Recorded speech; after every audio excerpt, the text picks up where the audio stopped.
tequila enthusiasts worldwide eagerly await the arrival of the 27th of July.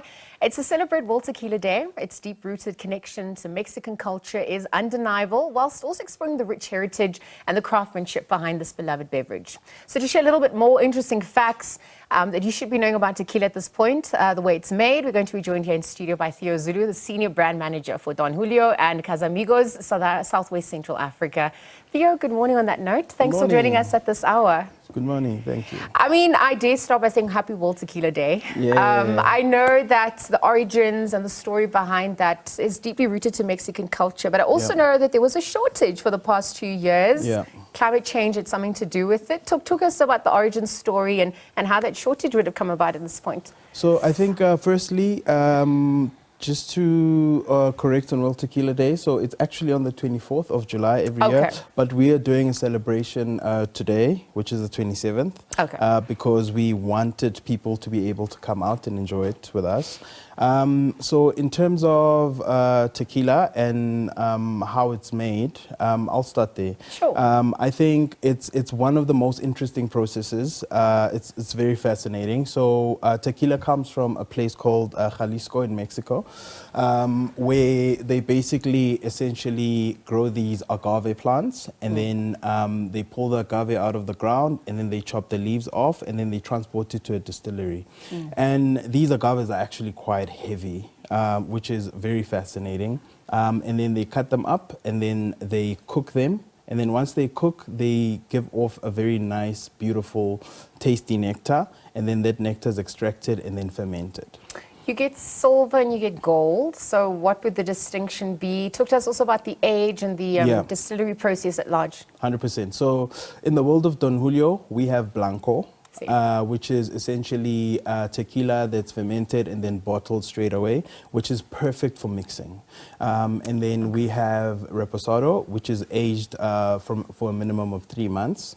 And then we have Anejo, which is aged for a minimum of a year. And then we have Don 70, which was the first Don Julio Cristalino tequila, which is aged for a minimum of 18 months.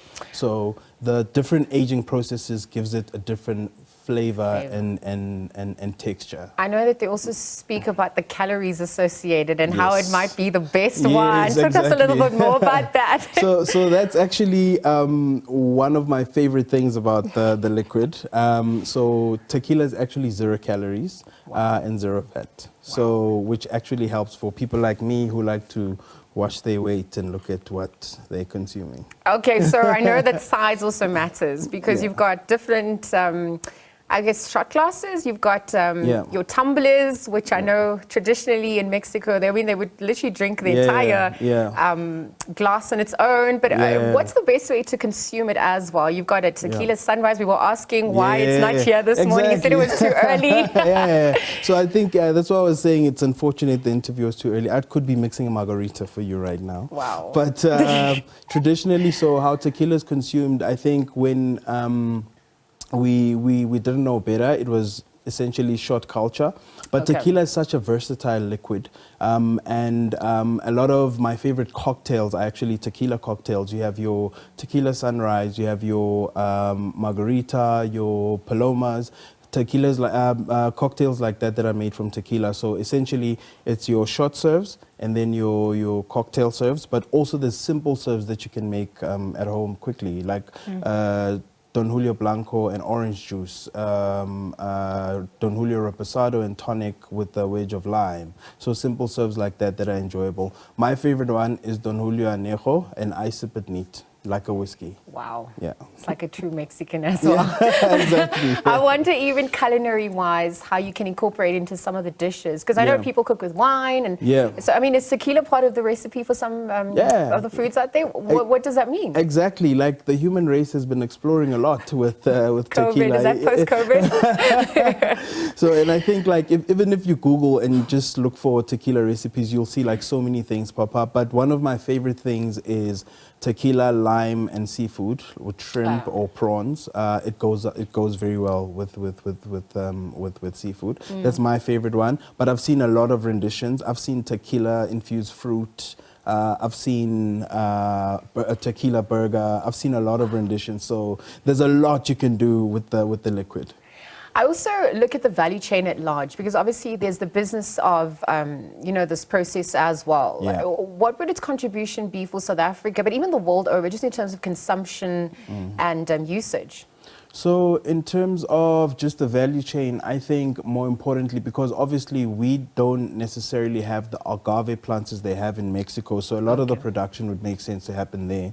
But in terms of the value chain, tequila as a category is growing, and I think it's adding a lot of opportunity within the value chain. I think from our mixologists, we have a platform called World Class where we're taking some local barmen and mixologists who have won the competition overseas to go compete, and they're making these beautiful tequila cocktails competing against other barmen in the world. And I think the inventory of our local bars is also expanded with the rise of tequila. So there's so much more that's impacted at the bottom line positively. Yeah. Speaking about impact, climate change, just speaking about the harvesting of agave at large, I mean, has that had any impact on production at large? So I think for now we're fine, but I know there was a time, but I think the tequila production has stabilized over the past 2 years. There's obviously responsible ways of consuming this. I mean, there is that adage saying of 1 tequila, 2 tequila, 3 tequila floor. So, I mean, talk to us about that in terms of consumption at large as well. So I think for us, obviously, we advocate for responsible use of alcohol. So I think there is no set sort of like quantity you can consume at a time, but I would say we wouldn't do more than 2 shots at a time. So you need to basically pace yourself because it is an alcoholic product, and we just need to make sure that we're advocating for responsible usage of it. There's culinary, there's, just direct consumption. You're obviously speaking about World Tequila Day. What happens on World Tequila Day? And if you're going to look at the future of tequila, what does that look like then in large? Yeah, so I think World Tequila Day has a big significance in the fact that it's a celebration of a liquid that's given us some of our favorite cocktails that we enjoy in moments of connection with our loved ones. And the most important thing as well is that for us in Don Julio, our positioning is pour more, meaning for love. Love for the agave plants, love for the hands that make the tequila, love for our tequila essentially. And it's part of our positioning to celebrate days like that. Okay, cool. So if we are going to be celebrating it, what does that look like in a South African context at least? So I think the biggest thing for us is we'd like to showcase modern Mexico and allow the average South African to understand what modern Mexico is through the lens of South Africa. So what we're doing is we have an event today that we're doing where our guests will be indulged in Mexican food and a lot of different renditions of how you can consume tequila. We have different ways of how you can consume the shots, cinnamon-infused shots, different flavor variations of it. We're teaching people how to make their own cocktails. We're teaching people a lot of how you can consume the product.